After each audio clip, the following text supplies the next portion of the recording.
Hi everyone, I am Aashna Parveen, currently first year MBBS student at IGMC Nagpur. कैसे हैं हम सब? तो आई होप आपकी नीट की प्रिपरेशन अच्छी चल रही होगी। आज का वीडियो मैं ये बना रही हूँ फिजिक्स के ऊपर, जिसमें कि सबसे ज़्यादा दिक्कत आती है नीट वाले स्टूडेंट्स को, क्योंकि उसके जो न्यूमेरिकल्स होते हैं वो सॉल्व नहीं हो पाते। होता है कि आप लोग जो है नोट से रिवाइज कर लेते हैं, कॉन्सेप्ट्स पढ़ लेते हैं, फॉर्मूलाज को भी रट के याद कर लेते हैं, बट जब न्यूमेरिकल्स करना होता है उसमें कुछ कॉन्सेप्ट्स आ जाते हैं तो वो सॉल्व नहीं हो पाता है। तो उसके बारे में मैं आज बताऊंगी कि कैसे न्यूमेरिकल्स को अप्रोच करना चाहिए, क्या क्या हमारे स्टेप्स होने चाहिए जिसको फॉलो करके एक न्यूमेरिकल को सॉल्व करना चाहिए आपको। अब फिजिक्स में न्यूमेरिकल सॉल्व करने के लिए एक बात बताती हूँ कि आपको सिर्फ एनसीईआरटी से स्टिक होकर नहीं रहना है, क्योंकि उसके बाहर भी आप एक्सटर्नल गाइड्स को भी प्रीफर करें, क्योंकि जो नीट में पैटर्न आता है वो एनसीईआरटी बेस्ड नहीं आता है वो, तो उसके लिए आपको बाहर की गाइड्स को भी प्रीफर करना पड़ेगा। उसमें जो एक्सरसाइजेस दिए रहते हैं लेवल बाय लेवल, उसे सॉल्व कीजिए एंड देन उससे होगा। तो फिजिक्स के न्यूमेरिकल्स को कैसे अप्रोच करना है उसको स्टेप्स में बताती हूँ। सबसे पहला स्टेप रहता है कि आप सबसे पहले अपने क्वेश्चन को अच्छे से रीड कीजिए। रीड करने के बाद उसमें जो आपको वैल्यूज़ दिए हुए हैं उसे अलग कर लीजिए।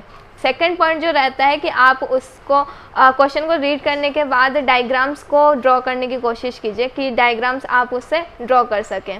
डायग्राम्स को ड्रॉ करने के बाद फिर आप उस पर देखें कि उसमें फॉर्मूला कौन सा लगेगा, कि आप कहाँ का वो कॉन्सेप्ट है, आपने कैसे सॉल्व किया था। और एक और बात याद रखिएगा, डायरेक्ट न्यूमेरिकल सॉल्व करने पे कभी भी जंप नहीं होना है आपको।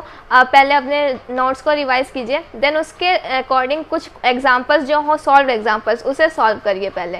डायरेक्ट अगर आप न्यूमेरिकल्स पे चले जाएंगे तो नहीं होगा, तो पहले सॉल्व एग्जाम्पल्स को सॉल्व कीजिए एंड देन न्यूमेरिकल्स को सॉल्व कीजिए।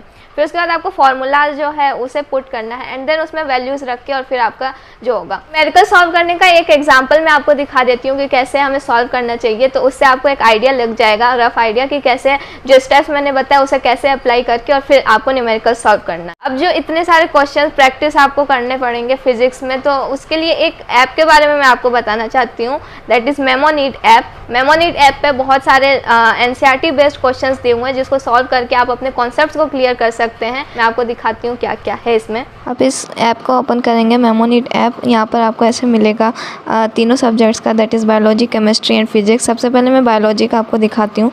ऐसे सारे चैप्टर्स का आपको दिया हुआ है यहाँ 11th एंड 12th का। डाइवर्सिटी इन लिविंग वर्ल्ड आप देखेंगे, सारे टॉपिक्स आपको दिए हुए हैं। फिर आप लिविंग वर्ल्ड में अगर चलते हैं, फिर इसमें सब टॉपिक्स करके आपको दिया रहेगा, प्रीवियस ईयर क्वेश्चंस एंड सब टॉपिक्स। सबसे पहले मैं आपको ये दिखा देती हूँ। यहाँ पे देखिए ऐसे क्वेश्चन आपको दिया रहेगा एंड आपको जो है यहाँ पे सॉल्व करना है। ऐसे सारे क्वेश्चंस आपको दिए रहेंगे और ये फुली एनसीईआरटी बेस्ड है।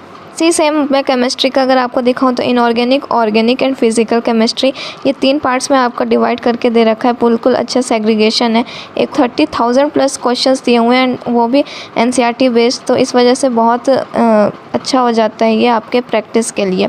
फिजिक्स में इंपॉर्टेंटली मैं दिखाना चाहती हूँ कि कैसा है। फिजिक्स में जो कॉन्सेप्ट्स होंगे उसके ऊपर आपको लेक्चर वीडियोस दिया रहेगा। कॉन्सेप्ट्स क्लियर करने के बाद फिर आप क्वेश्चंस जो हैं उस पर जाएँ एंड देन क्वेश्चंस को सॉल्व करें। जैसे कि यहाँ पर when a body does not change in position with respect to is cold at rest, तो ये आपका ऐसे करके और आपको फिर वो मिलेगा। और इसका एक्सप्लेनेशन भी आपको पूरा दिया रहता है कि कैसे हुआ है ये। इसके बाद एक और इम्पॉर्टेंट फीचर जो इसका, दैट इज़ रिवीजन एल्गोरिदम, जो आप देख सकते हैं इसमें। इसमें क्या होता है, जैसे आपने आज एक क्वेश्चन सॉल्व किया, उसको फिर दूसरे दिन आपको से फिर पूछेगा, वो फिर तीसरे दिन, ऐसे करके और फिर वो कैटेगराइज करता है कि आपके टेम्प्रेरी मेमोरी में है, टेम्प्रेरी मेमोरी से लेके परमानेंट मेमोरी तक। टेस्ट सीरीज़ आपको प्रोवाइड करता है, that is subject wise and full length test series at only 1999। और अगर आप मेरा कोड आशना 300 यूज़ करते हैं तो उससे आपको 300 ऑफ मिलेगा इसमें, तो आप उस कोड को यूज़ करके 300 ऑफ पा सकते हैं। क्वेश्चंस आपको दिए रहते हैं, ये सब आपके बिल्कुल फुली एनसीईआरटी बेस्ड होगा। क्वेश्चन आप लोग को देख सकते हैं काइनेमेटिक्स का, that is a particle is projected horizontally with some height with u is equals to 40 meter per second. After some time velocity of particle makes 45 degree with the horizontal.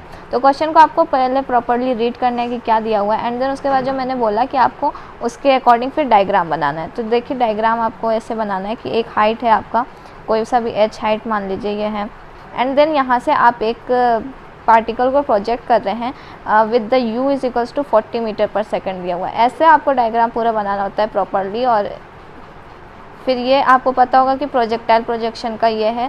सबसे पहले decoding आपको आनी चाहिए कि आपको question दिया कहाँ का है। जैसे कि यहाँ पे मैंने पढ़ा तो मुझे पता चल गया कि प्रोजेक्टाइल प्रोजेक्शन का क्वेश्चन है, तो आपको ये समझ में आ जाना चाहिए। उसके लिए आपके कॉन्सेप्ट्स क्लियर होने चाहिए, तो ये आपको करना है। इसके बाद आपको क्या बोला गया है कि 45 डिग्री एट सम टाइम ये बना लेगा हॉरिजॉन्टल से, तो ये आपका 45 डिग्री हो जाएगा।